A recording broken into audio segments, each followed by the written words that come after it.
Hi friends, this is Nitin Bansal Bansal overseas solution से आप सभी को नमस्ते। फ्रेंड्स, आज का जो हमारा टॉपिक है वो है आरसीएमसी, रजिस्ट्रेशन कम मेंबरशिप सर्टिफिकेट। फ्रेंड्स, होता ये है कि हर एक कंट्री की अपनी एक्सपोर्ट प्रमोशन काउंसिल होती है, ईपीसीस। इसका बेसिकली रोल यही है कि किसी भी एक्सपोर्टर को अगर अपना गुड बाहर एक्सपोर्ट करना है तो उसको इन ईपीसी से रजिस्ट्रेशन करके अपना आरसीएमसी सर्टिफिकेट लेना होगा। तभी एक एक्सपोर्टर लीगली ऑथराइज्ड है अपने प्रोडक्ट को बाहर एक्सपोर्ट करने के लिए। ईपीसीस का रोल भी यही होता है कि अपने एक्सपोर्टर्स को बूस्ट करें, देश के एक्सपोर्ट को बूस्ट करें, उनकी प्रमोशनल एक्टिविटीज़ में उनकी हेल्प करें, उनको कई तरीके के डाटास प्रोवाइड करें बायर्स के। तो यही सारी एक्टिविटीज़ एक्सपोर्ट प्रमोशन काउंसिल्स करती हैं। हर एक्सपोर्टर को अकॉर्डिंग टू उनके प्रोडक्ट के हिसाब से अलग अलग ईपीसीज में रजिस्टर करना होता है। कई एग्जाम्पल के रूप में अगर हम देखें, अगर किसी एक्सपोर्टर को एग्रीकल्चर प्रोडक्ट को एक्सपोर्ट करना है तो उसको एपेडा में अपना रजिस्ट्रेशन लेना होगा। अगर कोई व्यक्ति को गारमेंट का एक्सपोर्ट करना है तो उसे एपरल एक्सपोर्ट प्रमोशन काउंसिल में रजिस्टर करना होगा। अगर कोई व्यक्ति मान लीजिए इंजीनियरिंग प्रोडक्ट का एक्सपोर्ट करता है तो उसे EEPC, engineering export promotion council में रजिस्टर करना होगा। अगर कोई व्यक्ति मान लीजिए जेम्स एंड ज्वेलरी को एक्सपोर्ट करता है तो उसे James and jewellery export promotion council में रजिस्टर करना होगा। अगर मान लीजिए कोई व्यक्ति को फार्मा का ही अगर एक्सपोर्ट करना है तो उसे फार्मेक्सिल में रजिस्ट्रेशन लेना होगा। अगर कोई व्यक्ति को केमिकल का एक्सपोर्ट करना है तो उसे कैमेक्सिल में रजिस्ट्रेशन लेना होगा।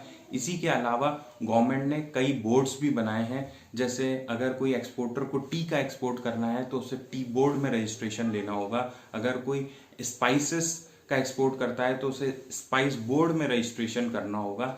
इसके अलावा करीब अराउंड ईपीसीज और बोर्ड्स को मिला के करीब 27 to 28 हमारे यहाँ ईपीसीज और बोर्ड्स गवर्नमेंट ने एस्टेब्लिश किए हैं, जहाँ पे जाके एक एक्सपोर्टर अपना रजिस्ट्रेशन कर सकता है और आगे अपने एक्सपोर्ट को लीगली कर सकता है।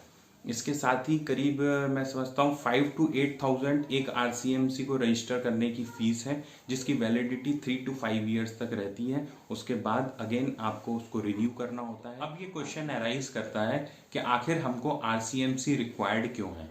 आरसीएमसी, जैसा कि मैंने आपको पहले भी बताया था कि आरसीएमसी इसलिए रिक्वायर्ड है क्योंकि आपको कई तरीके के एडवांटेजेस को क्लेम करना है, आपको कई तरीके की प्रमोशनल एक्टिविटीज में अगर पार्टिसिपेट करना है तो आपको अपने पर्टिकुलर एक्सपोर्ट प्रमोशन काउंसिल से आरसीएमसी का सर्टिफिकेट लेना होता है। इसमें करना बस यही होता है कि आपको अपना प्राइमरी लाइन ऑफ बिजनेस को डिक्लेयर करना होता है और आपको एक सर्टिफिकेट जो है आपकी ईपीसी इशू कर देती है। उसको इशू करने का जो सबसे बड़ा बेनिफिट है वो ये है कि जब दो कंट्रीज के बीच में फॉरेन ट्रेड पॉलिसीज में किसी तरीके के करार होते हैं, किसी तरीके के टाई-अप्स होते हैं, तो जो बेनिफिट्स एक कंट्री दूसरी कंट्री को देती है वो गवर्नमेंट अपने एक्सपोर्टर्स में डिस्ट्रीब्यूट करती है। इसी के बाद दूसरा जो सबसे बड़ा बेनिफिट है वो ये है कि किसी भी तरीके के एडवांटेजेस अगर कस्टम या आपको सेंट्रल एक्साइज से क्लेम करने हैं तो भी आपको आरसीएमसी का सर्टिफिकेट रिक्वायर्ड होगा।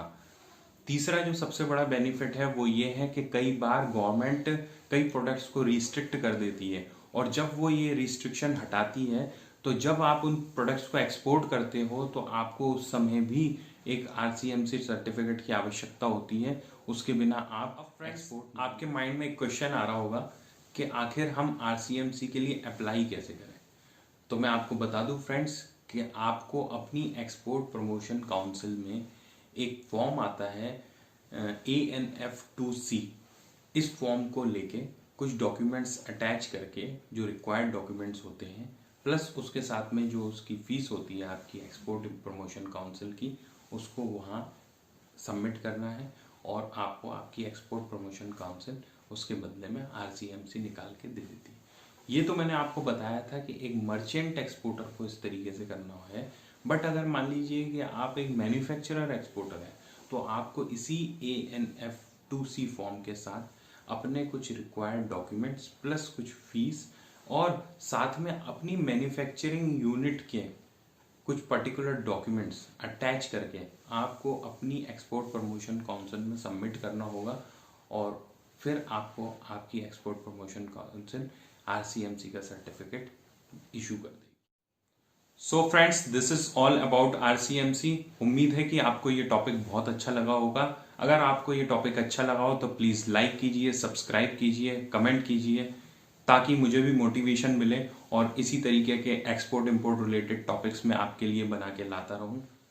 Thank you and good.